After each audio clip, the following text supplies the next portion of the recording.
सल्लल्लाहु अलैहि वसल्लम जी ज़िंदगी जेका सीरत वारी आहे, सॼी ज़िंदगी असांजी गुज़री वञे, सॼी ज़िंदगी ॻाल्हायूं, पर रसूलुल्लाह सल्लल्लाहु अलैहि वसल्लम जी सीरत ख़तमु थियण वारी न आहे। असां मुस्लमाननि जे अंदरि हिकिड़ो ग़फ़लत आहे।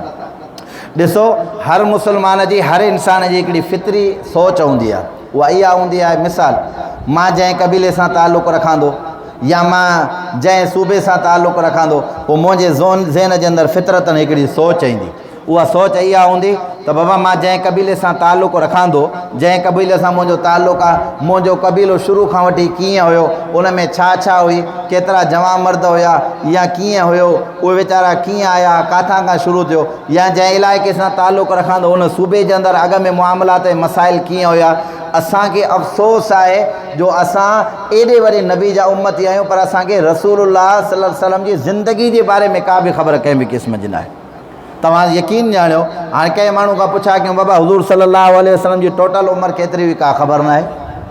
नबी साईं जूं केतिरी घरवारियूं, का ख़बर न आहे। नबी साईं खे केतिरा पुट हुया, का ख़बर न आहे। नबी अलैहिस्सलातु वस्सलाम खे केतिरी न्याणियूं, का ख़बर न आहे। हुज़ूर सल्लल्लाहु अलैहि वसल्लम खे केतिरा ॾोहिटा हुया, का ख़बर न आहे। हाणे ॾिसो, सॾायूं त पंहिंजो पाण खे मुस्लमान था, पर असांखे पंहिंजे हुज़ूर पाक सल्लल्लाहु अलैहि वसल्लम जी ज़िंदगी मुबारक जे बारे में का बि मालूमात न आहे त हुज़ूर सल्लल्लाहु अलैहि वसल्लम ज़िंदगी कीअं गुज़ारी आहे, रसूलुल्लाह सल्लल्लाहु अलैहि वसल्लम जी उमिरि मुबारक केतिरी आहे, हुज़ूर सल्लल्लाहु अलैहि वसल्लम सां कहिड़ा कहिड़ा वाक़ियात मामलात ऐं मसाइल ज़िंदगी में पेश आया। इंशाअल्लाह हे जेके असां क़यामत जूं निशानियूं शुरू कयूं आहिनि, इहे जॾहिं ख़तमु थींदियूं त नबी साईं जे ॼाए खां वठी ॼम खां वठी करे हुज़ूर सल्लल्लाहु अलैहि वसल्लम जी सॼी ज़िंदगी तव्हां असां पढ़ंदासीं त हुज़ूर जी ज़िंदगी कहिड़ी आहे। ॻाल्हि सम्झ में आई आहे न? त मोहबत थींदी आहे हिकिड़ो जमाल जे करे, हुस्न जे करे, ख़ूबसूरती जे करे। त हुस्न ऐं जमाल में हुज़ूर जो मुक़ाबिलो, साहबी हिकिड़ो फरमाए थो, मां राति जे वॻड़े में आयुमि, हुज़ूर सल्लल्लाहु अलैहि वसल्लम जो चहिरो चोॾींहं जे चंड वांगुरु चमके पियो।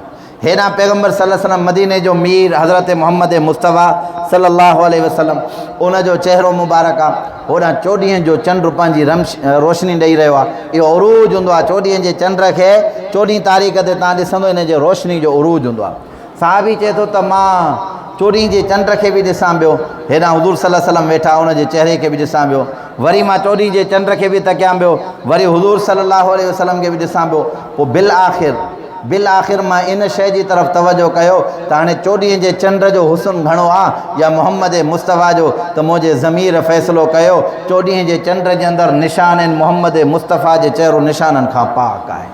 माना 14 जो चंड बि हुज़ूर जे इन रोशनी जो मुक़ाबिलो कंहिं बि क़िस्म जो नथो करे। ॻाल्हि सम्झ में आई की न?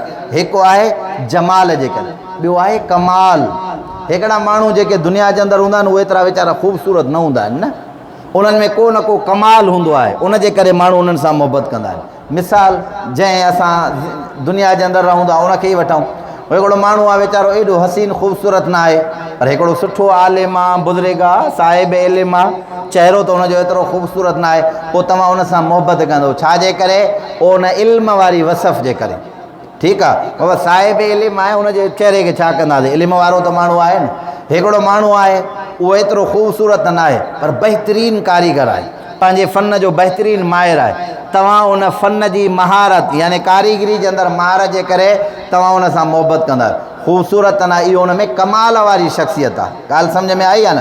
ख़ूबसूरत न आहे, पर इन कमाल जे करे तव्हां उन सां मोहबत कयो था। त पोइ उलमाए मुहद्दिसीन फरमाईंदा, जेको कमाल अल्लाह मोहम्मद मुस्तफ़ा सल्लल्लाहु अलैहि वसल्लम खे ॾिनो, दुनिया जे कंहिं इंसान जे अंदरि न आहे। सभ खां वधीक बाकमाल ख़ुदा हज़रत मोहम्मद मुस्तफ़ा सल्लल्लाहु अलैहि वसल्लम खे पढ़े। इन खां वधीक बाकमाल छा हुजे? आङुरियूं खणी करे हीअं जो ॿाहिरि कढनि त उन आङुरियुनि मां जेको आहे पाणी जा चश्मा वहनि। ॾिसो न, हज़रत मूसा अलैहिस्सलातु वस्सलाम जो जेको मौजज़ो हुयो, अल्लाह ताला हज़रत मूसा अलैहिस्सलातु वस्सलाम खे लठ ॾिनी। बाबा लठ लॻाई त पथर मां ज़मीन जा चश्मा निकिरी पिया। पथर मां ज़मीन पाणी जा छा निकिरी पिया? पथर मां पाणी जो चश्मो निकिरणु, इहो बिल्कुलु मौजज़ो आहे हज़रत मूसा जो। असां हुनखे तस्लीम कयूं था, पर इहो फितरतन आहे। जबल ॾे तव्हां मथे हलिया वञो, कॾहिं कॾहिं ॾिसंदव त जबल जे अंदरि पथर पिया हूंदा आहिनि, उन्हनि मां पाणी पियो वहंदो आहे। साईं वारनि खे ख़बर आहे, उन्हनि मां पाणी, माना पथर मां पाणी जो निकिरणु इहो फितरी अमल आहे, गैर फितरी अमल।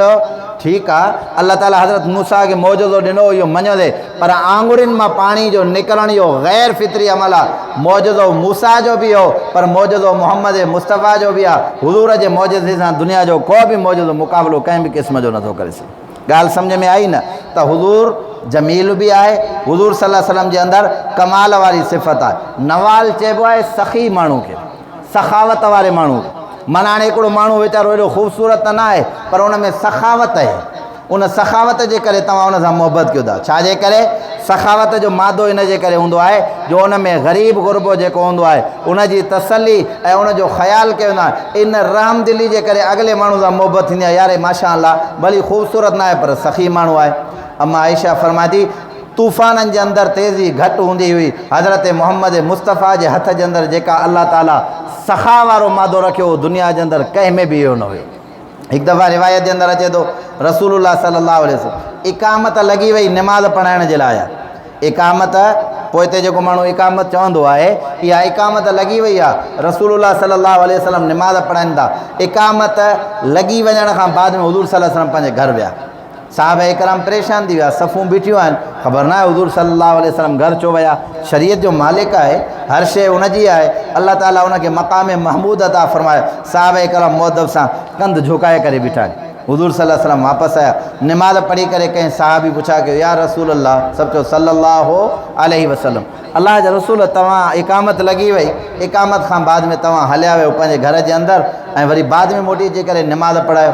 चई निमाज़ खां पहिरीं मूंखे यादि आयो त थोरो हिसो चांदी जो मुंहिंजे घर जे अंदरि पियो हुयो, उहो खणी करे ग़रीब खे सदको ॾिनो। मां मुहम्मद का बि शइ पंहिंजे घर जे अंदरि न रखंदो आहियां, जेका हूंदी आहे उहा कंहिं ग़रीब ऐं मिसकीन जे हवाले करे छॾींदो आहियां। ॻाल्हि सम्झ में? सखा जो एॾो वॾो मादो।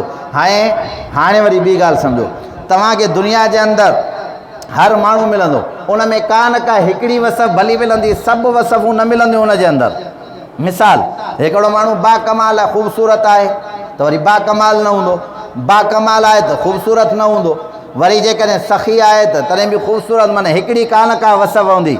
जे सभु दुनिया जूं वसफ़ूं जेके आहिनि चाहे थो कंहिं हिकिड़े जे अंदरि हुजनि त उहो सवाइ मोहम्मद मुस्तफ़ा जे दुनिया में बि का बि हस्ती कान्हे का जंहिंजे अंदरि अल्लाह ताला हर कंहिं क़िस्म जी जेको आहे सो मामलात ऐं मसाइल रखिया। ॻाल्हि सम्झ में आई आहे न? हाणे जेका आयत तव्हांजे साम्हूं पढ़ी उनखे सम्झो।